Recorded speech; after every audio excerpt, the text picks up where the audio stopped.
உறவுகள் அனைவருக்கும் அஸ்ஸலாமு அலைக்கும் வரஹ்மத்துல்லாஹி வபரகாத்துஹு. நீங்கள் தற்பொழுது தமிழில் குர்ஆன் யூடியூப் சேனலை பார்வையிட்டு வருகிறீர்கள். இவ்வீடியோவில் மதிப்புக்குரிய மார்க்க அறிஞரின் பயனுள்ள ஒரு பயானை உங்களுடன் பகிர்கின்றோம். அதை மனமு முழுவதுமாக கேட்டு உங்கள் வாழ்க்கையில் நடைமுறைப்படுத்திக் கொள்ளுங்கள்.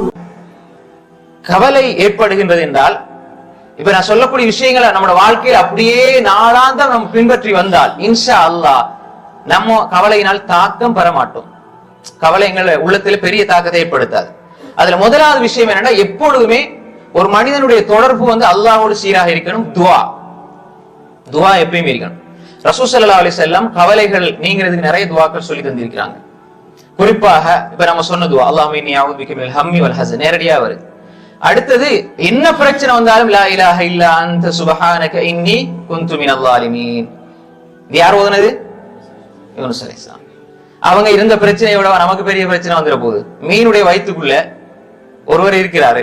அதுவும் அந்த அந்த மீனுடைய தோல், மீனுடைய வயிறு, கடலுக்கு அடியில் அந்த 3 நாள் இருளுக்குள்ள இருந்து கொண்டு அல்லாஹ் அழைக்கிறார். நிராசை அடையவில்லை. ஃபனாதா ஃபி ظுலுமாத்.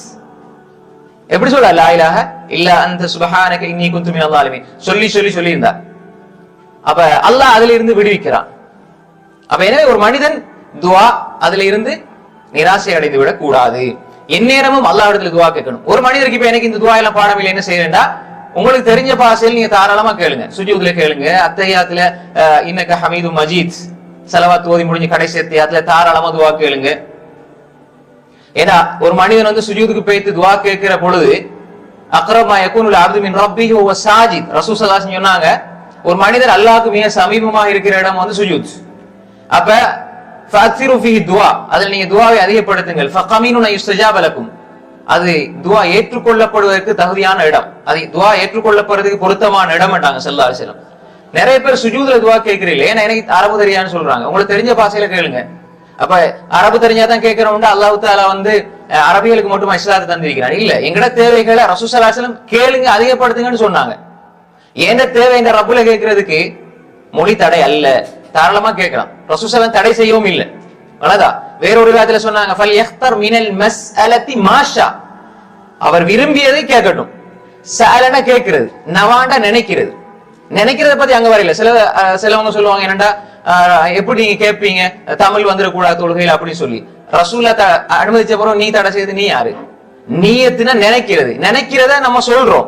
முசல்லி பரதல் அங்க நினைக்கணும், அத சொல்றோம், அது பிதஅத். ஆனா இங்க கேட்க சொல்றத நினைக்க சொல்றோம், மாறி விளங்கி வச்சிருக்கிறோம். நிறைய பேர் மாறி செய்யறாங்க. சஅலன கேட்கிறது, அம்ம ஸாயில ஃபலா தன்ஹப். சாயில் ஒருவர் கேட்டால் நீங்க என்ன செய்ய, விரட்டாதீங்க. அப்படின்னா யாரு? சாயில்னா யாரு? யாசம் கேட்கக்கூடியவன். அப்ப எனவே சஅல என்ன சுவால் கேட்கிறது. அப்ப துஆ கேட்க வேண்டும். துஆ கேட்கின்ற பொழுது அல்லாஹ் என்ன செய்வான்? கவலைகளை நீக்க போதுமான. இரண்டாவதாக, வாழ்க்கையில என்ன செஞ்சாலும் சரி, என்ன இபாதத் செஞ்சாலும் சரி, எப்பொழுதுமே இஹ்லாஸ், உள தூய்மை இருக்கணும். இதெல்லாம் நான் சொல்லக்கூடிய விஷயங்கள்லாம் பெரிய பெரிய தலைப்புகள், ஒவ்வொன்றும் தனித்தனியா பேச வேண்டிய தலைப்புகள். இந்த தலைப்பு கருதி சுருக்கமா சொல்றேன். இன்ஷா அல்லாஹ் நீங்க எழுதி கொள்ளுங்க, இல்லைன்னா போறவங்க நீங்க வீடியோ அப்லோட் பண்ணிக்க போறோம், பார்த்து நோட்ஸ் எடுத்துக்கொள்ளலாம். இரண்டாவது அல் இஹ்லாஸ், உள தூய்மை. இந்த உள தூய்மை இல்லாததாலதான் இன்றைக்கு அதிகமாக வேற்று மதத்தில் உள்ளவர்கள், பிற மதத்தில் உள்ளவர்கள் அதிகமானவர்கள் ஒரு மனநோய், அதாவது மிக பெரிய கவலையும் மனக்குழப்பமும் மன அழுத்தம் பீடித்திருப்பதற்கான காரணம் இந்த இஹ்லாஸ் இல்லாததான், உள தூய்மை. பாருங்க, ஒரு முஃமின் எவ்வளவுதான் செஞ்சாலும் யாரு திட்டினாலும் கணக்கெடுக்க மாட்டான். ஏன் கூலி அல்லாஹ் இடத்துல இருக்கு. நபி ஸல்லல்லாஹு அலைஹி வஸல்லம் போய் சொல்றாங்க, நீ இஸ்லாத்துக்கு வா, உனக்கு வெற்றி கிடைக்கும்டா. உங்களை தவிர அல்லாஹ்க்கு வேற ஆள் கிடைக்க இல்லையா அப்படின்னு எப்படி இருக்கும்? எந்த சமூகம் சாதி கம்மின்னு சொல்லிச்சோ அந்த சமூகம் சொல்லுது, உங்களை தவிர வேற அல்லாஹ்க்கு ஆள் கிடைக்க இல்லையா அப்படின்னு எப்படி இருக்கும்? அப்ப ரசூல் ஸல்லல்லாஹு அலைஹி வஸல்லம் காட்டியிருந்த மிகப்பெரிய பாடம் என்னடா, இஹ்லாஸோட நீங்க செய்யலண்டா, நீங்க செய்யற அமல்கள் ஏற்றுக்கொள்ளப்படாத என்பதை தாண்டி உங்களை நீங்களே அழித்துக் கொள்கிற நிலை வரும். அதை நினைச்சு கவலைப்பட்டு இருப்பீங்க. இவ்வளவு செஞ்சுப்பா, நன்றி இல்லாம இருக்கிறாங்களே. அப்ப நீ அவனுக்கு செஞ்ச அவன்கிட்ட கூலியதான் நீங்க எதிர்பார்க்கணும். நான் அல்லாஹ்க்காக வேண்டி செஞ்சேன், நீ சொல்றத வேணா சொல்லு, நீ என்ன வேணாலும் சொல்லு, பிரச்சனை இல்லை. நீ ஓண்ட உள்ளம் ஏண்ட உள்ளம் எனக்கு தெரியும், உங்களோட உள்ளம் உங்களுக்கு தெரியும். அதனால நீங்க என்ன செஞ்சு கொள்ளணும், என்ன புரிந்து கொள்ளணும்டா, இஹ்லாஸ் இருந்தால் இப்போ எந்த ஒரு சொல் புகழ்ச்சியும் இகழ்ச்சியும் உள்ளத்துல தாக்கத்தை செலுத்தாது. ஒரு ஆள் புகழ்ந்த உடனே கொடர தூக்கி இருப்பாங்க, அதே வார்த்தை சொல்லி புகழ்ந்தவன் அடுத்த நாள் சொல்லி இகழ்வான். அப்ப உடனே அப்படியே இறங்கும். புரியுது? அன்றைக்கு நல்லா இருந்து சூப்பரா இருந்து அப்படி இப்படிங்குவாங்க. நாளைக்கு அதே மனிதர்கள் தான் மனிதர்களை புரிஞ்சு வரணும். அவ்வளவுதான். மனிதனுடைய திருப்தி என்பது அடைய முடியாத இலக்கு. அதை நோக்கி ஒரு மனிதர் போறானா அவன் பைத்தியனா தான் இருப்பான். ஏன்னா அடைய முடியாத இலக்கு. இமாம்கள் சொல்லுவாங்க, மனிதனுடைய திருப்தி என்பது அடைய முடியாத இலக்கு. அப்ப எனவே அதை நோக்கி போறேன்னா ஒரு மனநலம் பாதிக்கப்பட்ட ஒருவராக தான் நிற்பார். அப்ப எனவே நாம் அல்லாஹ்வை நோக்கி செல்ல செல்ல செல்ல செல்ல உள்ளம் விரிவடையும்.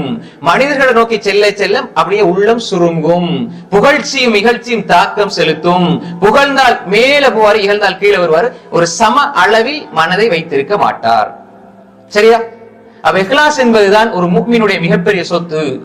அப்ப இஹ்லாஸோட ஒரு மனிதர் வாழ வாழ வாழ அவனுடைய உள்ளத்தில் இருக்கிற கவலைகள் நீங்கும் என்பதை நாம் புரிந்து கொள்ள வேண்டும்.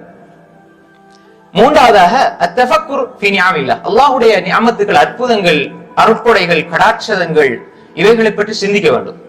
ஒரு மனிதன் பாருங்க, நம்மள்கிட்ட இருக்கிற நிஅமத்துகள் தானே, மனிதன் இருக்கிற நியமத்துக்கள் அல்லாஹ் கண் பார்வையுடைய இந்த நியமத்தை மட்டும் எடுத்து நீங்க ஆய்வு செஞ்சு நீங்க கொஞ்சம் தேடி பாருங்க. ஒரு நாள் முழுக்க தேடி பார்த்துட்டு சொல்லுவீங்க, இந்த கண்ணு தந்த அல்லாஹ்வுக்கு நான் நன்றி செலுத்துவதாக இருந்தா பிறந்ததுல இருந்து இறக்கும் வரை நெத்திய சஜதால வச்சா கூட அதுக்கு ஈடாகாது. அந்த அளவு பெரிய நியமத். ஒருவருக்கு உயிர் வாழணும் என்று சொல்லி ஒரு நிலை வருது, அவருக்கு இப்படி ஒரு நோய் வந்துருச்சு, இப்படி ஒரு நிலை வந்துருச்சுன்னு சொன்னா முழு கவனமும் முழு வாழ்க்கை அதுக்காக வேண்டிதான் இருக்கும். அதை சரி செய்வதெல்லாம் இருக்கும். அப்ப எனவே அது இலவசமாக கிடைத்திருக்கிறதுனால பெருமதி நமக்கு விளங்குதில்லை. சில பொழுது நமக்கெல்லாம் 1000 அருள்களை தந்திருப்பான், அது நம்ம கண்ணுக்கே விளங்காது. யாரோ ஒரு ஆளை பார்த்து அவருக்கு ஏதாவது ஒண்ணு கொடுக்கப்பட்டிருக்கும், அதை நினைச்சு நம்ம என்ன செய்வோம்னா அவருக்கு அது கொடுக்கப்பட்டீங்கன்னு நம்ம நினைச்சு கவலைப்படுவோம். நமக்கு 1000 இருக்கு அவரை விட, ஆனா அதை பார்க்க மாட்டோம். வேற ஒரு ஆள்கிட்ட நமக்கு நம்மளை ஈர்த்த ஒன்றை பார்த்து நம்ம கவலைப்பட்டுக்கிட்டே இருப்போம். பாத்தீங்களா, அவர் அப்படி இருக்கிறார், இப்படி இருக்கிறாரு, நல்லா இருக்கிறார் அப்படின்னு சொல்லி அதை வச்சு கவலைப்படும். ஆனா நமக்குள்ள இருக்கிற 1000 நியமத்தை பத்தி நம்ம யோசிக்க மாட்டோம். அல்லாஹ் சுவாசிக்கக்கூடிய அந்த தன்மையை நல்லா இலகுவாக ஆக்கி தந்திருக்கிறான். நல்ல குடிக்கக்கூடிய தண்ணீரை தந்திருக்கிறான். இன்னைக்கு தண்ணி இல்லாத எத்தனை இடங்கள், சாப்பிடுறதுக்கு எத்தனையோ சாப்பாடு இல்லாத இடங்கள், மருந்து நமக்கு கிடைக்கிற மருந்து வகைகள் கிடைக்கும், எத்தனையோ மருந்து இல்லாத இடங்கள். நீங்க அதெல்லாம் பார்த்தாலே நாம் புரிந்து கொள்ளலாம் அல்லாஹ் நமக்கு எவ்வளவு அருள் செய்திருக்கிறான். அல்லாஹ்வுடைய அருளை நினைக்க நினைக்க நினைக்க அல்லாஹ் தந்திருக்கிற அந்த கையை விடவா பெரிய அருள் வேற, காலை விடவா பெரிய அருள் நினைக்கும் பொழுது நன்றி செலுத்துற உணர்வு வரும். நன்றி உணர்வு என்பது உள்ளத்தை பக்குவப்படுத்தும், கவலையை நீக்கும். இது மூன்றாவது விஷயம். நாலாவது, எப்பொழுதுமே நம்ம வாழ்ற அந்த நாள்ல நம்ம செய்யற அமல்கள், இபாதத்துகள் எல்லாத்தையுமே இதுதான் என்னுடைய கடைசி தருணம் என்று நம்ம இபாதத்துக்கள்ல போகணும். அதே நேரம் எந்த பிரச்சனையையும் அந்த நாள்ல இருந்து யோசிக்கணும். நேற்று நடந்தது நினைச்சால் ஒண்ணு நடக்க போறதில்லை, நாளைக்குள்ளது அல்லாஹ் கையில இருக்குது. இன்றைக்குள்ள அந்த நொடியில நான் மகிழ்ச்சியாக, இன்றைக்குள்ள நொடியை அல்லாஹ்வுக்கு பொருத்தமானதாக கழிச்சால் ஒவ்வொரு நொடியும் அல்லாஹ்வுக்கு பொருத்தமானதாக போகும். எதனாலதை பத்தி நம்ம ஏன் கவலைப்படணும்? அது அல்லாஹ் கையில இருக்குது. ரிஸ்க் அளிக்கிறவன் அல்லாஹ். நாளைக்கு இப்படி நடந்த என்னடா செய்யறது அப்படி நம்ம யோசிச்சே நான் 10 நாள் கழிச்சிருவோம். ஆனால் நாளைக்கு நம்ம நினைக்கிறதோட டபுள் மடங்கு ஹைரானது அல்லாஹ் ஆக்குவாங்கிறது நமக்கு தெரியாது. சில ஒன்றை இழப்போம், நம்ம இதை இழந்தா நமக்கு எதிர்காலமே இல்லைன்னு நினைப்போம். ஆனா அதை விட அல்லாஹ் பன்மடங்கு உங்களை உயரத்துல வச்சு கண்ணியப்படுத்துவான். நமக்கு தெரியாது. புரியுதா உங்களுக்கு? அல்லாஹ்க்காண்டி நீங்க உன்னை விட்டா அதை விட பன்மடங்கானது அல்லாஹ் தருவான். புரியுதா உங்களுக்கு? ஹாய். அப்ப எனவே நாம் அன்றைய நாள்ல, அதனால ரசூல் ஸல்லல்லாஹு அலைஹி வஸல்லம் அவங்கள்ட்ட உபதேசம் கேட்டு வந்த ஒரு மனிதருக்கு ரசூலுல்லாஹ் சொன்னாங்க, எப்படி நீ தொழுதால் கடைசியாக தொழுகின்ற தொழுகை போட, இதுக்கு போற உனக்கு ஒரு தொழுகை இல்ல, இந்த தொழுகையை நீ தொழு என்று சொல்லி கொடுத்தாங்க ரசூல் ஸல்லல்லாஹு அலைஹி வஸல்லம். சரியான செய்தி. அப்ப எப்படின்னா கடைசி தொழுகைண்டா அடுத்த தொழுகை நீ கிடைக்குமான்னு சொல்லி நமக்கு கன்ஃபார்ம் இல்ல, தெரியாது, கிடைக்காதுன்ற ஒரு எண்ணத்துல ஒரு தொழுவாய்ந்தா, உதாரணம் வச்சுக்கொள்ளுங்க. இப்ப உங்களுக்கு இன்னைக்கு லொஹருக்கு உங்களுக்கு தொழ கிடைக்காது, சுபு தான் உங்களோட கடைசி தொழுகைன்னா அந்த சுபுல நீங்க எப்படி தொழுவீங்க? சாதாரண ஒரு டாக்டர் சொல்றாரு 25 நாள் தான் இவர் உயிரோட இருப்பாருன்னு, அந்த 25 நாளும் ஈத்திகாஃப்ல இருப்பாரு வீட்டுக்குள்ள. ஏன்னா இபாதத்துல, வணக்கத்துல, வழிபாடுகள்ல அது ஏதோ ஈமானிக்கிறவங்கள்ட்ட ஈமான் இருந்தா அந்த மாதிரி இருப்பாங்க. அதுவும் அப்ப சாதாரண ஒரு டாக்டர் தீர்மானிக்காது. டாக்டர் தீர்மானிச்சு சில நேரம் 2 வருஷம் தான் உயிரோட வாழ்வான்னு சொல்லுவாங்க. அவர் டாக்டர் 2 வருஷத்துல மௌத்தா போயிடுவாரு. சொல்லப்பட்டவர் என்ன செய்வாரு? அவர் 30-40 வருஷம் வாழ்வாரு. அது அல்லாஹ்வுடைய கையில இருக்குது. நம்ம சாதாரண ஒரு வார்த்தைக்கு எவ்வளவு மதிப்பு கொடுக்குறோங்கிறத பாருங்க. அப்ப எனவே ஒவ்வொரு நாளும் ஒவ்வொரு நொடியும் அல்லாஹ்வுக்கு பொருத்தமானதாக இருக்க வேண்டும். நேற்றைய பத்தியும் நாளைய பத்தியும் நம்ம என்ன செய்யக்கூடாது, வீணாக மனசை குழப்பிக் கொள்ளக்கூடாது. ஆனால் திட்டமிடல் இருக்கணும். திட்டமிடல் என்பது வேறு, டென்ஷன் ஆகிறது, நினைச்சு வருத்தி கொள்வது என்பது வேறு. அதை நல்லா புரிஞ்சுக்கணும். நாளைக்கு இப்படி செய்யணும், இப்படி செய்யணும், அங்க போகணும் திட்டமிடல், அது கூட என்ன சொல்ல வரையில, அதுக்குதான் வேணும். திட்டமிடல் ரசூலா திட்டமிட்டு இருக்கிறாங்க. அது மனித வாழ்க்கையிலே ஒரு மிக முக்கியமான ஒரு கட்டம். அது கூடாது என்பதல்ல. ஆனால் வருந்துதல், கவலைப்படுதல் என்பது கூடாது. எதிர்காலத்தை நினைச்சு தவறி போனது நினைச்சு. அஞ்சாவதாக தவக்குல், அல்லாவை சார்ந்து இருக்கணும். எந்த ஒரு விஷயத்திலையுமே நம்ம அல்லாஹு தாலாவை சார்ந்து இருக்கக்கூடியவர்களா இருக்கணும். மனிதர்களை சார்ந்து இருக்க கூடாது. மனிதர்கள்ட்ட பழகிறது, முன்ன பின்ன இருந்த உதவி கேட்கறது எல்லாம் தப்பு கிடையாது. ஆனால் இவங்கதான் எனக்கு எல்லாமே நீங்க இருந்தீங்க அப்படின்னால் அவங்க ஏதாவது சின்ன ஒண்ணு செஞ்சாலும் உங்களுக்கு காயப்படும். அதனால அல்லாஹ்வை சார்ந்திருங்க. மனிதர்களை சார்ந்திருக்க நினைத்தால், மனிதர்களை நீங்க சார்ந்திருந்தால் மனிதர்களால் உங்களை சந்தோஷப்படுத்த முடியாது, மகிழ்ச்சிப்படுத்த முடியாது, நிரந்தரமான மகிழ்ச்சியை தர முடியாது, கவலையில இருந்து உங்களை பாதுகாக்க முடியாது. மனிதர்கள் அவருடைய செயல்கள் நாளுக்கு நாள் மாறிக்கொண்டே இருக்கும். எப்பொழுதும் இன்றைக்கு நேசிக்கிறவங்க இன்றைக்கு எப்படியே நேசத்தோட மௌத்து முட்டி இருப்பாங்கிறதுக்கு எந்த உத்தரவாதம் இருக்குது இல்ல. ஆனா அதனால நம்ம பிரிஞ்சிடணும் அப்படி அல்ல. ஆனா நம்பிக்கை உண்டு, நடத்தை உண்டு. நடத்தை சரியாக இருக்கணும், ஆனா நம்பிக்கை அல்லாஹ்வோட இருக்கணும். புரியுதா உங்களுக்கு? தவக்குல் அல்லாஹ்விடத்துல இருக்கும். அப்ப அல்லாஹ்வை சார்ந்து இருந்தால் எந்த விஷயத்திலுமே, யா அல்லாஹ் உன்னிடத்துல இதை ஒப்படைச்சிட்டேன், யா அல்லாஹ் இந்த காரியம் நீ பாத்துக்க யா அல்லாஹ் அப்படின்னு நீங்க விட்டுருங்க. அல்லாஹ் அதை பாதுகாப்பான், பாப்பான் என்பது நாம் குர்ஆன்ல இருந்து பார்க்கிற விஷயம். ஆறாவதாக, ஒரு மனிதனுடைய ஈமான் அது சரியானதா ஹக்கீகத்தாக யதார்த்தபூர்வமான ஈமானை அவன் உள்ளத்துல கொண்டு வரணும். பாருங்க, அல்லாஹ் தஆலா சொல்றான், அஃபமன் ஷரஹல்லாஹு ஸத்ரஹு லில் இஸ்லாம் ஃபஹுவ அலா நூரின் மிர் ரப்பிஹ் فويل للقاسية قلوبهم من ذكر الله أولئك في ضلال مبين. அல்லாஹ் தஆலா சொல்கிறான், அஃபமன் ஷரஹல்லாஹு ஸத்ரஹு லில் இஸ்லாம், இஸ்லாத்துக்காக ஒரு மனிதனுடைய உள்ளத்தை விசாலமாக்கி இருக்கிறான் அல்லாஹ் தஆலா. இவரை பத்தி அல்லாஹ் சொல்றான், இவர் அல்லாஹ்வுடைய நூர் பிரகாசத்துல இருக்கிறார்.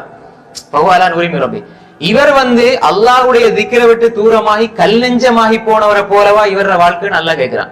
புரிஞ்சுக்கிட்டீங்களா? எவ்வளவு அழகான ஒரு விஷயம். சொல்லி போட சொன்ன, அவர்கள் தெளிவான வழிகாட்டில் இருக்கிறார்கள்.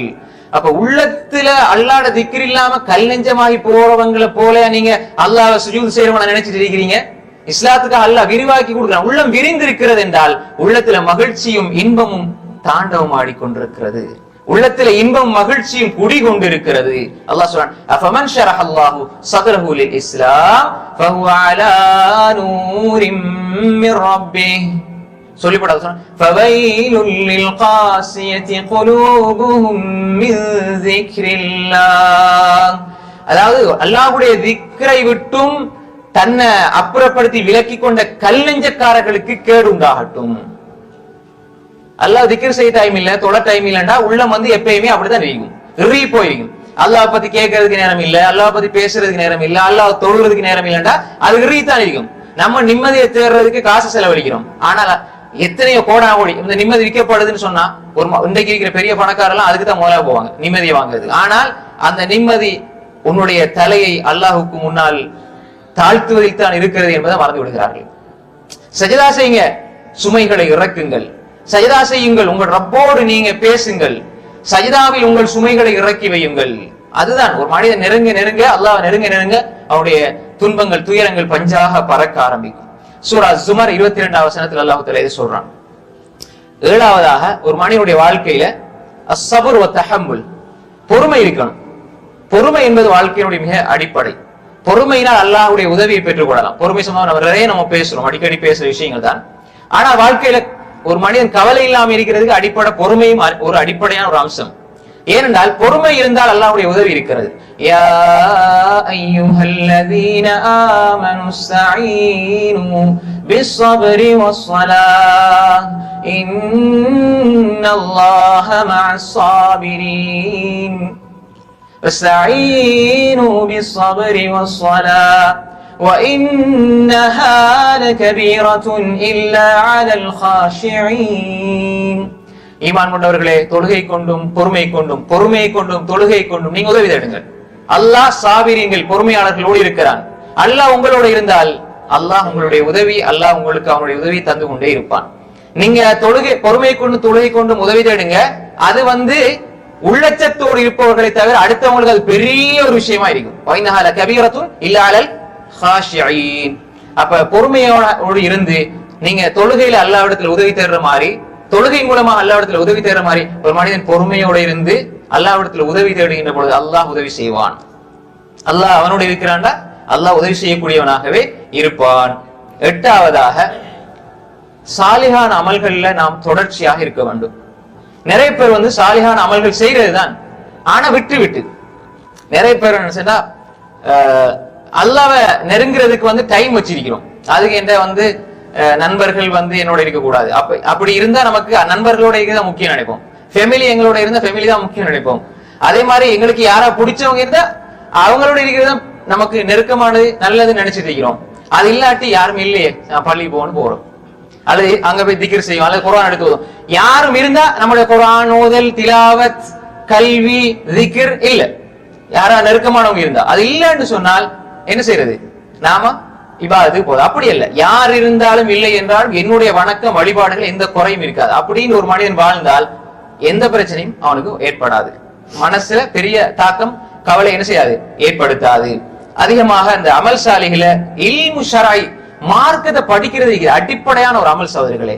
நிறைய பேர் நினைச்சிருக்கீங்கன்னா பயான் கேட்கறது தானே, கிளாஸுக்கு போறதானே, இது எப்பயும் கேட்கலாம், யூடியூப்லயும் கேட்கலாம் அப்படின்னு நினைக்கிறேன். அப்படி இல்லை சகோதரர்களே. அந்த இடத்துல மலக்குமார சுகபத்தில இருந்து கேட்கும் பொழுது இருக்கிற தாக்கம் உங்க யூடியூப்லயோ போன்லயோ கேட்கறது கிடைக்கவே கிடைக்காது. புரியுதா உங்களுக்கு?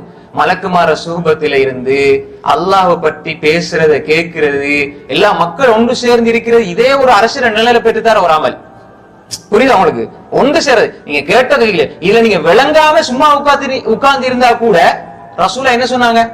ஹதீசுல், அதாவது ஒரு ஹதீஸ், நீண்ட ஹதீஸ்ல அதாவது நீண்ட ஹதீஸ் அவர்களோடு உட்கார்ந்து இருப்பவர் கூட என்ன செய்ய மாட்டாரு, பாவியாக மாட்டார், துர்ப்பாக்கிய நிலை அடைய மாட்டார், சும்மா கடந்து போறவர் கூட. அப்படி இருக்கும்போது உட்கார்ந்து இருந்து கேட்கிறவங்களுக்கு அல்ல எவ்வளவு அறம் செய்வான். உங்களுக்கு புரியுதா? இந்த இடத்துல ஒரு சம்பவம் ஞாபகம் வருது. இல்மு ஷராய் நம்ம என்ன செய்யணும்னா அதிகமா படிக்கணும். அதுவும் அதிகமா என்ன செய்யணும், படிக்கணும். அதுல எப்படி நம்ம தொடர்பு வச்சுக்கொண்டே இருக்கணும். இல்லைன்னு சொன்னால் இப்ப நம்ம என்ன செய்யணும், போன் சார்ஜ் இல்லாம போனா என்ன செய்ய, உடனே சார்ஜ் போடுறோம். ஏன்னா அது தேவைங்கிற உணர்றோம். நம்முடைய ஈமான் கூடும் எப்ப தெரியுமா? அல்லாஹ் பத்தி பேச பேச கேட்க தான் ஈமான் கூடும். சஹாபாக்கள் என்ன செய்வாங்க, ரசூலுல்லாஹ் இருக்கும்போது ஈமான் கூடுற நிலையை பார்ப்பாங்க, வீட்டுக்கு வந்தா குறையும், உடனே ரசூலுல்லாஹ் ஓடிடுவாங்க. நம்ம என்ன நினைக்கிறோம், அப்படி இல்ல, அது மாசத்துக்கு கேட்டுக்கும். அப்படி அல்ல சகோதரர்களே. நம்ம எந்நாளும் எப்பொழுதும் அது வச்சுக்கொண்டே இருக்கணும். அதே மாதிரி கஸ்ரத்து திக்ரில்லா, அல்லாஹ் அதிகமா திக்ர் செய்யணும். அதே மாதிரி நபி ஸல்லல்லாஹு அலைஹி வஸல்லம் மீது ஸலவாத்து சொல்வது மூலமாக கவலைகள் நீங்கும் என்பது ஹதீஸ், சரியான ஹதீஸ். அதே மாதிரி நபி ஸல்லல்லாஹு அலைஹி வஸல்லம் மீது ஸலவாத் அதிகமா சொல்லணும், பொருள் உணர்ந்து சொல்ல வேண்டும். அதே மாதிரி குர்ஆன சிந்தனையோடு ஓதணும், குர்ஆன சிந்திச்சு ஓதணும். அல்லாஹ் என்ன சொல்றான், அடுத்து அல்லாஹ் என்ன பேசுறான், அடுத்து அல்லாஹ் என்ன பேசுறான், சிந்தனையோட குர்ஆன ஓதணும். அதே மாதிரி அதிகமாக இஸ்திக்ஃபார் செய்யணும். அதே மாதிரி நவாஃபில் உஃபரியான வணக்கங்கள், ஜகாத் கொடுக்கிறதும் நிறுத்திக் கொள்ளாம சதக்கா செய்யக்கூடிய தன்மை, ஃபர்லான தொழுகையோடு நிறுத்திக் கொள்ளாம சுன்னத்தான தொழுகைகள், நவாஃபில்களை உருவாக்கி கொள்ள வேண்டும். அதே மாதிரி தொழுகையில் உள்ளட்சத்தை ஏற்படுத்த முயற்சி செஞ்சு கொண்டே இருக்கணும். தொழுகை என்பது வேறு, தொழுகையில் உள்ளட்சம் என்பது வேறு. நிறைய பேர் தொழுகிறாங்க, ஆனால் அவருடைய தொழுகைக்கும் அவருக்கும் சம்மதமே இல்லை. தொழுகையில் நம்ம உள்ளட்சத்தோட தொழக்கூடியவர்களாக இருக்கணும். அதே மாதிரி தான தர்மங்களை கொடுக்கக்கூடியவர்களாக இருக்க வேண்டும். அல்லாஹு தஆலா சொல்கின்றான், وَلَقَدْ نَعْلَمُ أَنَّكَ يَضِيقُ صَدْرُكَ بِمَا يَقُولُونَ فَسَبِّحْ بِحَمْدِ رَبِّكَ وَكُن مِّنَ السَّاجِدِينَ وَاعْبُدْ رَبَّكَ حَتَّى يَأْتِيَكَ الْيَقِينُ. நபி ஸல்லல்லாஹு அலைஹி வஸல்லம் பார்த்து அல்லாஹ் சொல்றான், வலகத் நஅலம், நாங்க அறிந்திருக்கிறோம், அன்னக யதீகு ஸதுருக பிமா யகூலூன், அவர்கள் சொல்ற வார்த்தைகள், அவங்க பேசுற மோசமான வார்த்தைகளால உங்களோட உள்ளம் நெருக்கடிக்கு உள்ளாக்கப்படுகிறது என்பதை நாங்கள் அறிந்திருக்கிறோம் நபியே என்று சொல்லிவிட்டு அல்லாஹ் சொல்றான், ஃபஸப்பிஹ் பிஹம்தி ரப்பிக், அந்த உள்ளத்தினுடைய நெருக்கடி நீங்க வேண்டும் என்றால் அல்லாஹ்வை தஸ்பீஹ் செய்யுங்கள். வகும் மினஸ் சாஜிதீன், சஜ்தா செய்வர்களோடு ஆகிவிடுங்க. பாருங்க, கவலை ஏற்பட ஏற்பட ஏற்பட நீங்க தஸ்பீஹ் செய்யுங்க. அல்லாஹ் சொல்றான், சொல்லி போட்டு வஅபுது ரப்பக ஹத்தா யஅதியகல் யகீன், மரணம் வரும் வரை அல்லாஹ்வை வணங்கிக் கொண்டே இருங்க. மரணம் வரும் வரை இபாதத்திலே இருக்கணும். இபாதத் பல்வேறுபட்ட இபாதத்துகள்ல வாழ்க்கையை நீங்க கழிக்க ஆரம்பிச்சால் கவலை அல்லாஹ் நீக்குவான். உள்ளத்தில் இருக்கிற நெருக்கடிகளை அல்லாஹ் நீக்குவான் என்பது அல்லாஹ் சூரா ஹிஜ்ருடைய 97, 98, 99 வசனத்தில் சொல்றான். அதே மாதிரி 9வது அல்லாஹ்வுடைய பெயர்கள் சிஃபாத்துகளை பத்தி சிந்தித்து கொண்டே இருக்கணும். நம்ம வாழ்க்கையில் இதெல்லாம் கொண்டு வரணும் சோதர்களே. நம்ம நினைச்சிட்டு இருக்கிற இபாதத்துங்கிறது சுருக்கமாக நினைச்சிட்டு இருக்கிறோம். அன்றாட 5 நேரம் தொழுதுட்டேன் பாத்தீங்களா, எவ்வளவு இபாதத் செய்யணும்னு நினைச்சிட்டு இருக்கிறோம். அப்படி இல்லை, அல்லாஹ் பத்தி சிந்திங்க. அவருடைய பெயர்கள் அர் ரஹ்மான் அவன் எப்படிப்பட்டவன், ரஹீம் எப்படிப்பட்டவன், அல் மலிக் எப்படிப்பட்டவன், குத்தூஸ் எப்படிப்பட்டவன். வல்லாஹ் வல்லாஹுல் லதீ லா இலாஹ இல்லாஹு ஆலிமுல் கைபி வஷ்ஷஹாதா ஹுவர் ரஹ்மானுர் ரஹீம். வல்லாஹுல் லதீ லா இலாஹ இல்லாஹு அல் மலிகுல் குத்தூஸுஸ் ஸலாமுல் முஃமினுல் முஹைமினுல் அஸீஸ் العزيز الجبار المتكبر سبحان الله عما يشركون.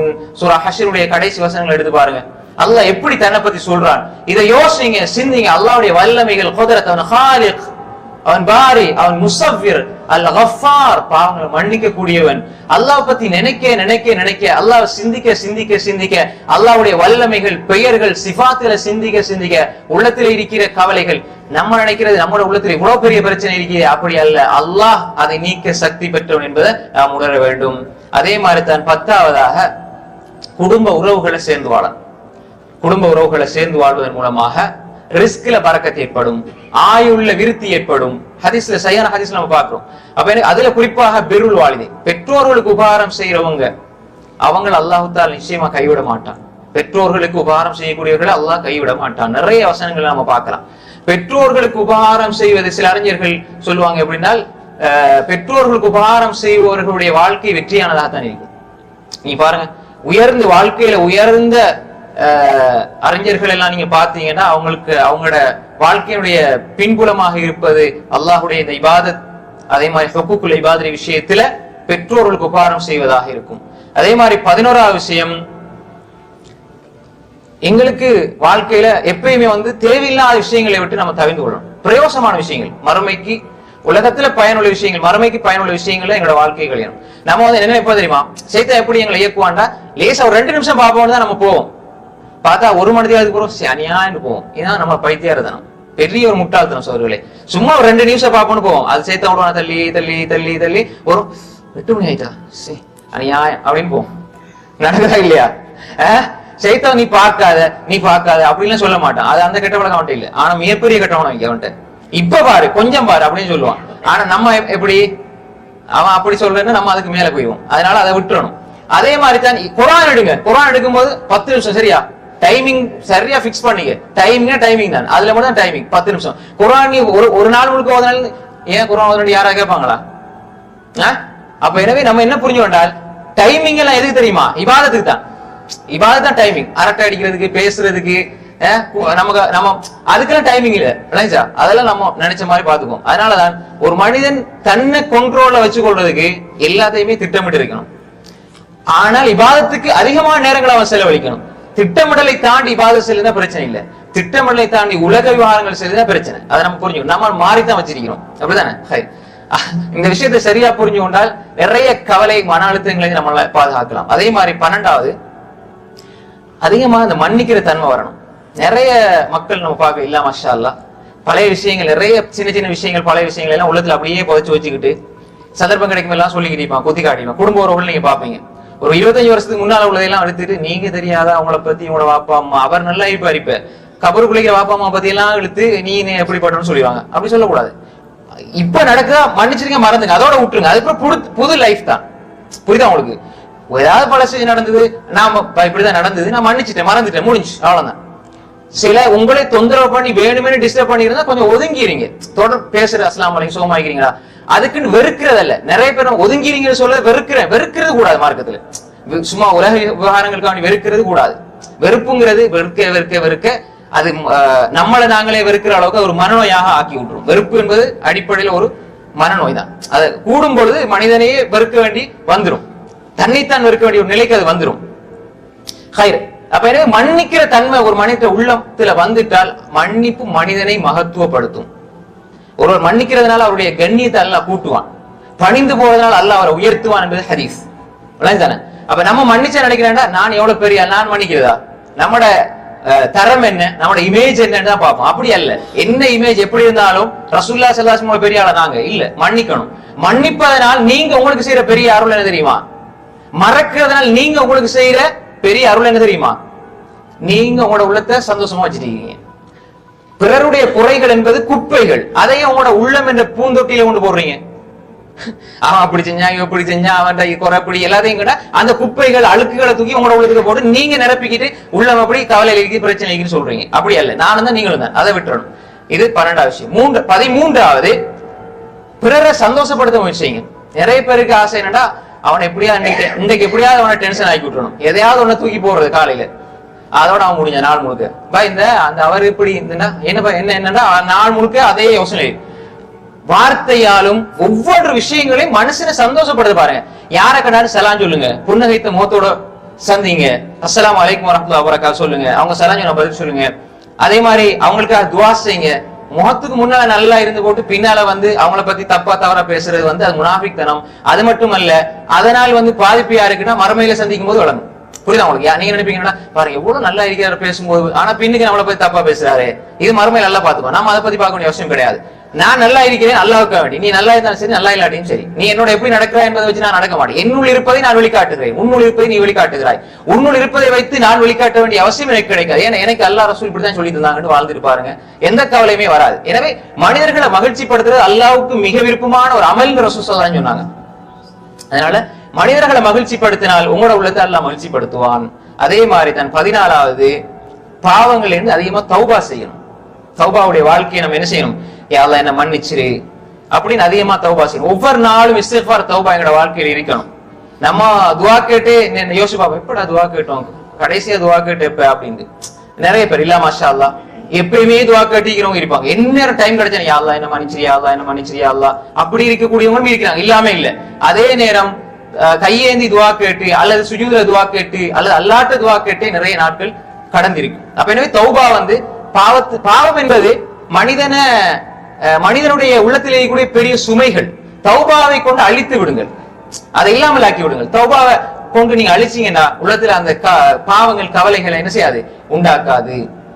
அதனால அறிஞர்கள் சொல்லுவாங்க அப்படின்னா, உங்களுக்கு ஒரு கவலை தொடர்ந்து இருந்து கொண்டே இருக்குது, அதே நேரத்தில் நீங்க ஒரு பெரிய பாவத்தையும் அந்த சமகாலத்துல செஞ்சுட்டு இருக்கிறீங்கன்னா எதை நீங்க பெருசா நினைச்சு செய்றீங்களோ அந்த பாவத்தை விட்டுருங்க, அப்ப உங்களோட அந்த கவலையும் நீங்கும்னு சொல்லுவாங்க. புரியுதா உங்களுக்கு? ஏன்னா பாவம் செய்ய செய்ய மனசுல கவலை ஏற்படும்.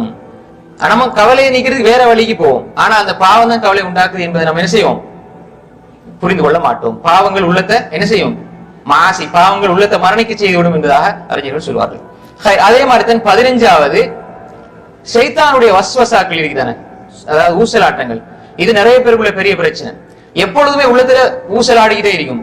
அது அப்படித்தானோ, இது இப்படித்தானோ, அவர் அப்படித்தான் சொன்னாரோ, இவர் இப்படித்தான் சொன்னாரோ, அது அப்படித்தான் நடந்திருக்குமோ, இது இப்படித்தான் நடந்திருக்குமோன்னு சும்மா கற்பனை. இது உள்ளத்துல இருந்தா எப்பயுமே மன அழுத்தத்தோட மனக்குழப்பத்தோட தான் இருப்பீங்க. இதை விட்டுருங்க. எந்த விஷயமாக இருந்தாலும் எதுவும் நிரந்தரம் இல்லை. எதையுமே கண்டுகொள்ளாம கடந்து போயிட்டு இருக்கீங்க. உங்களை மதிச்சா மதிங்க, கண்ணியப்படுத்தினாலும் கண்ணியப்படுத்துங்க, கண்ணியப்படுத்தினாலும் கண்ணியப்படுத்துங்க. ஏனென்றால் ஒரு முஃமின் அடுத்த முஃமினோட சங்கியாக இருப்பான். அவன் குணத்தை வெளிப்படுத்த வேண்டும். அதே மாதிரி பின்னால நடக்கிறது அல்லது ஒருத்தர் சிந்திக்கிறது, ஒருத்தர் நின்று யோசிப்பாரு, இவர் போறவரு என்ன பத்தி யோசிக்கிறானோ, அப்படியெல்லாம் நினைக்க ஆரம்பிச்சால் நீங்க சந்தோஷமா வாழ முடியாது. எனவே வீணான மனக்குழப்பங்களை விட்டு ஷைத்தான் அதை உண்டாக்குவான். யுவஸ்விஸ் ஃபீ சுதூரின் நாஸ், மனித உள்ளங்கள்ல ஷைத்தான் என்ன செய்வான், வீண் குழப்பங்களை உண்டாக்குவான். அதை புறக்கணிச்சால் என்ன செய்யலாம், மன நிம்மதியோடு சந்தோஷமாக வாழலாம். இதெல்லாம் குர்ஆன் ஹதீஸினுடைய என்ன சாறுகள் தான். 16வது எப்பொழுதும் ஹுஸ்னுத்தன் பில்லாஹ், அல்லாஹ்வோடு நல்லெண்ணம் கொள்ள வேண்டும். அல்லாஹ்வோடு நல்லெண்ணம் கொள்ளக்கூடியவர்களாக இருக்கணும். அப்படின்னா அல்லாஹ் தஆலா எனக்கு நல்லது தருவான், அல்லாஹ் எனக்கு உதவி செய்வான், அல்லாஹ் என்ன கைவிட மாட்டான் என்ற அந்த நல்லெண்ணம் என்கிட்ட எப்பொழுதுமே இருக்க வேண்டும். அப்படி இருந்தா எல்லாமே கைராம். நம்ம எப்படி அல்லாஹ் பத்தி நினைக்கிறோமோ அவன் அப்படிதான் எங்களோட நடப்பான் என்பது ஹதீஸுல் குத்ஸி.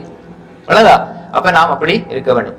17வது நமக்கு என்ன பிரச்சனை, கவலை, துன்பம், துயரம் எது வந்தாலும் எங்களை விட கவலைக்குள்ளானவங்க இருப்பாங்களே அவங்கள பாருங்க.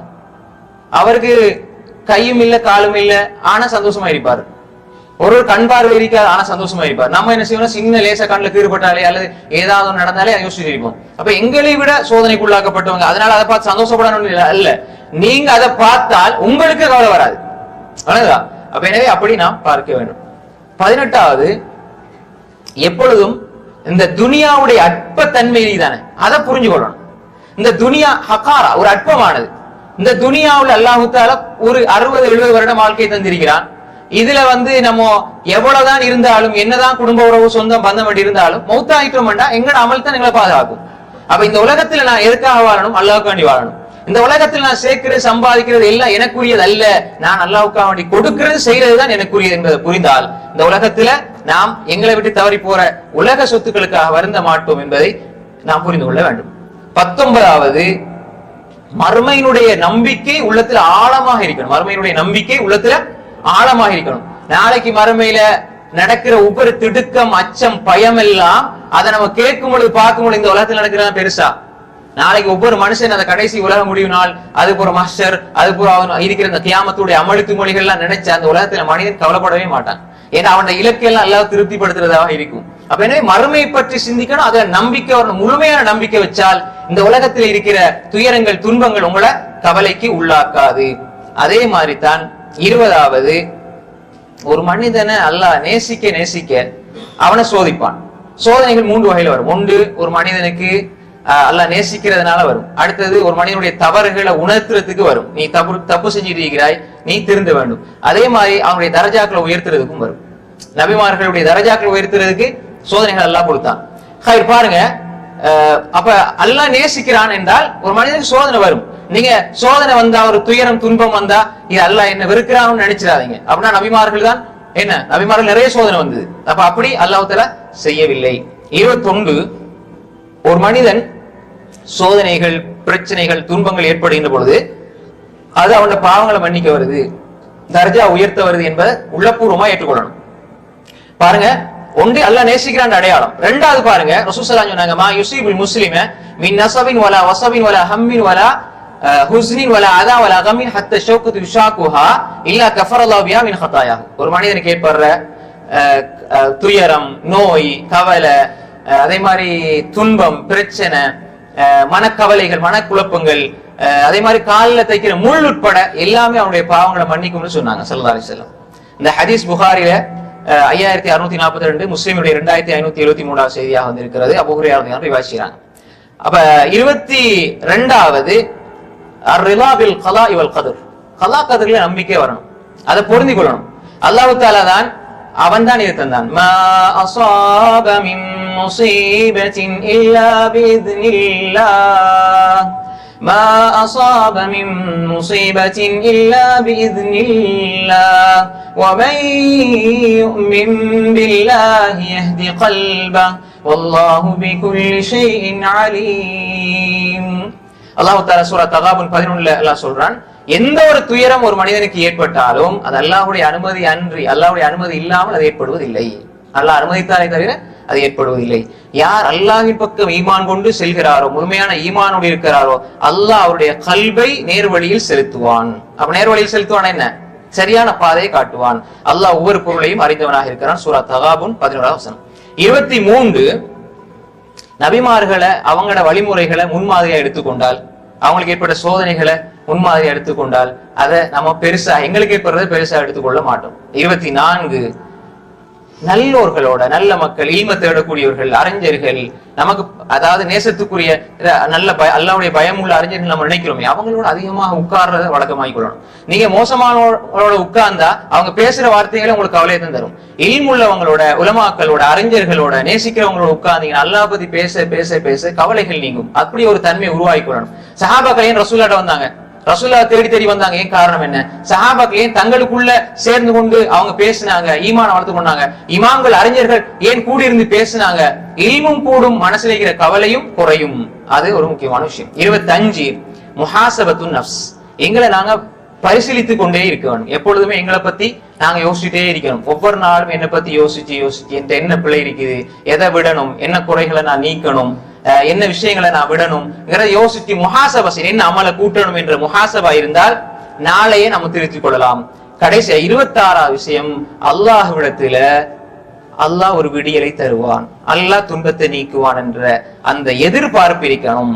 இமாம் இப்னு ரஜப் அல்-ஹம்பலி ரஹிமஹுல்லாஹ் தனது மஜ்மூ ரஸாயில் இப்னு ரஜப்ல சொல்கிறார்கள் எப்படி என்றால், ஒரு துன்பம் வந்தால் அந்த துன்பம் நீங்கும் என்று எதிர்பார்த்து காத்திருப்பதே ஒரு இபாதா என்பதா சொல்றாங்க. ஏனென்றா அல்லாஹ் சொல்றான் இன்னமல் உஸ்ரி யுஸ்ரா, கஷ்டத்தோடு லேஸ் இருக்கிறது. அல்லாஹ் நிச்சயமாக கஷ்டத்தை நீக்குவான் என்ற அந்த நல்லெண்ணம் வர வேண்டும். அதனால தான் அல்லாஹ் தஆலா சொல்றான், முடிவுரையாக அல்லாஹ் சொல்கிறான், وَمَن يَتَّقِ اللَّهَ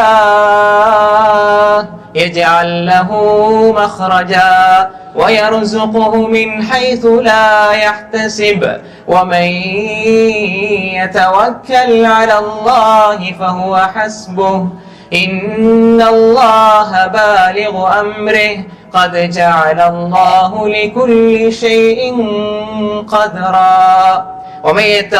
அல்லாஹ் அஞ்சி வாழ்றவங்க இந்த விஷயங்கள் எல்லாம் உள்ளத்துல எடுத்துக்கொள்ளுங்க. அல்லாஹ் அஞ்சி வாழ்ந்தால் யஜ்அல் லஹு மக்ரஜா, துன்பங்களிலிருந்து வெளியாக கூடிய வாசல்களை அல்லாஹ் உருவாக்குவான். வயர்சுகுஹு மின் ஹைஸு லா யஹ்தசிப், அவன் நினையாத புறத்துல ரிஸ்க் கொடுப்பான். நம்ம ரிஸ்க் நினைச்சிட்டு இருக்கிறது என்னண்டா, சாப்பாடு உணவு, இது கவலையை நீக்கிறதும் அல்லாஹ்வோட பெரிய ரிஸ்க். நினையாத புறத்துல அவனோட கவலைகளை துன்பங்களை துயரங்களை அல்லாஹ் நீக்குவான். ஏனென்றால் وَمَن يَتَوَكَّلْ عَلَى اللَّهِ وَمَن يَتَوَكَّلْ عَلَى اللَّهِ فَهُوَ حَسْبُهُ, அல்லாஹ் மீது தவக்குல் வைத்தால், அல்லாஹ் மீது காரியங்களை ஒப்படைத்தால் அவனே அவர்களுக்கு போதுமானவன். ஏனென்றால் அல்லாஹ் அவனுடைய காரியங்களை அடையக்கூடியவன். அல்லாஹ் ஒவ்வொன்றுக்கும் ஒரு தவணையை வச்சிருக்கிறான். கவலை நிரந்தரமாக இருக்குமா? இல்ல. நம்ம நினைச்சோம் இது இப்படியே இருந்துருமோ, அப்படியே போயிருமா வாழ்க்கை, அப்படி அல்ல. முடிவு அல்லாஹ்வோட கையில இருக்கிறது. சூரா தலாக் 2:3 2வது 3வது வசனம். அதே மாதிரி தான் முன்னாடி நம்ம பார்த்தோம், فَمَن تَبِعَ هُدَايَ فَلَا خَوْفٌ عَلَيْهِمْ وَلَا هُمْ يَحْزَنُونَ. فَمَن تَبِعَ هُدَايَ, என்னுடைய நேர்வழி யார் பின்பற்றுகிறார்களோ, فَلَا خَوْفٌ عَلَيْهِمْ, அவர்களுக்கு பயம் என்பது கிடையாது, அவர்கள் கவலைப்படவும் மாட்டார்கள். சூரா பக்ரா 38வது வசனம். إن الذين آمنوا وعملوا الصالحات وأقاموا الصلاة وآتوا الزكاة لهم أجرهم عند ربهم ولا خوف عليهم ولا هم يحزنون. யார் ஈமான் கொண்டு சாலிஹான அமல் செய்து தொழுகையை நிலைநிறுத்தி ஜகாத்தையும் கொடுக்கிறாரோ, அவ ஈமான் கொண்டு சாலிஹான அமல்களை வாழ்க்கையில பேணி கொண்டு வருகிறாரோ, அவர்களுக்கு அல்லாஹ்விடத்தில் அவருடைய கூலி இருக்கிறது. அவர்களுக்கு பயம் என்பதும் கிடையாது, கவலைப்படவும் மாட்டார்கள். சூரா பக்ராவினுடைய 277வது வசனம். கடைசியாக அல்லாஹ் தஆலா சொல்கின்றான், அலா இன்ன அவுலியா அல்லாஹ் லா ஹவுஃபுன் அலைஹிம் ولا هم يحزنون الذين آمنوا وكانوا يتقون لهم البشرى في الحياة الدنيا وفي الآخرة لا تبديل لكلمات الله ذلك هو الفوز العظيم. அலா, அறிந்து கொள்ளுங்கள், இன்ன அவுலியா அல்லாஹ், அல்லாஹ்வுடைய நேசர்களுக்கு லா ஹவுஃபுன் அலைஹிம், எந்த பயமும் இல்லை, அவர்கள் கவலைப்படவும் மாட்டார்கள். அவர்களுடைய பண்பு அல்லதீன ஆமனூ வ கானூ யத்தகூன், அவர்கள் ஈமான் சரியா கொண்டிருப்பார்கள், அல்லாஹ்வை அஞ்சி வாழ்வார்கள். இந்த ரெண்டும் இருந்தால் ஈமான் சரியா இருக்கு, தக்வா சீரா இருக்குது என்றால் நீங்க அப்படி உங்களோட உள்ளத்துல இருந்தா நீங்க அல்லாஹ்வுடைய நேசத்தை பெற்ற ஒரு நேசர் என்பதை புரிந்து கொள்ளுங்கள். பெரிய ஒரு வரைவிலக்கணம் அல்லாஹ் சொல்லுது. சோட்டா ரெண்டு விஷயத்தை சொல்றான், முழு வாழ்க்கையும் அடங்கிடும். அப்படி இருந்தால் அல்லாஹ் சொல்றான், லஹுமுல் புஷ்ரா ஃபில் ஹயாத்தித் துன்யா வ ஃபில் ஆখিরা, அவர்களுக்கு இந்த உலகத்திலேயும் நன்மாராயம், மறு உலகத்திலேயும் நன்மாராயம். சுப்ஹானல்லாஹ். அதே மாதிரி எல்லாம் சொல்றான், லா தப்தீல லிகலிமாத்தில்லாஹ், அல்லாஹ்வுடைய வாக்குறுதிகள் ஒருபொழுதும் மாறாது. அல்லாஹ் அவருடைய வாக்குறுதிகளை என்ன செய்ய மாட்டான், மீற மாட்டான். வாக்குறுதி கொடுத்தா என்ன செய்ய மாட்டான் அல்லாஹ் தஆலா. வாக்குறுதி மீறுதல் என்பது, வாக்குறுதிகளை மாற்றுறது என்பது, அதுல எந்த மாற்றம் கிடையாது. அல்லாஹ்வுடைய வாக்குறுதிகளில் எந்த மாற்றம் கிடையாது. அல்லாஹ் சொல்லி போட்டு சொல்றான், ذَلِكَ هُوَ الْفَوْزُ الْعَظِيمُ. அதுதான் ஹுவல் ஃபௌசுல் அதீம், மகத்தான வெற்றின்னு சொல்றான். அப்ப கவலை நீங்கி, துன்பம் நீங்கி, பிரச்சனைகள் நீங்கி, உலகத்திலேயும் நன்மாராயம், மறு உலகத்திலேயும் நன்மாராயம் வேண்டாம், இந்த மகத்தான வெற்றி தான். கவலைப்பட வேண்டாம் என்று அல்லாஹ் சொல்லி சில வழிகாட்டல்கள் சொல்லி, இந்த நிலை உங்களுக்கு வந்தால் கவலை என்பது உங்களுக்கு கிடையவே கிடையாது, இந்த உலகத்திலேயும் இல்லை மறுமையிலும் இல்லை. அலைஞ்சா அப்ப எனவே அப்படிப்பட்ட ஒரு வாழ்க்கையை நாம் வாழ வேண்டும். அல்லாஹு தஆலா கவலையற்று, மன அழுத்தமற்று, மன குழப்பமற்று வாழ்கின்ற நல்ல ஆரோக்கியமான வாழ்க்கையை தந்து அல்லாஹ் நெருங்கக்கூடிய நன்மக்களாக ஆக்கிடுவானாக. வாஹிரு தஅவானா அல்ஹம்துலில்லாஹி ரப்பில் ஆலமீன். வஸ்ஸலாமு அலைக்கும் வரஹ்மத்துல்லாஹி வபரகாத்துஹு. இதனை நாம் எவ்வாறு நம் வாழ்விற்கான முன்னுதாரணமாக எடுத்துக்கொள்ளலாம் என கமெண்ட் செய்யுங்கள். இந்த பயான் உங்களுக்கு பயனாக இருந்தால் தயவு செய்து தமிழில் குர்ஆன் சேனலை சப்ஸ்கிரைப் செய்து மற்றவர்களுடன் பகிர்ந்து இறைவனின் மேலான நன்மைகளை பெறுங்கள்.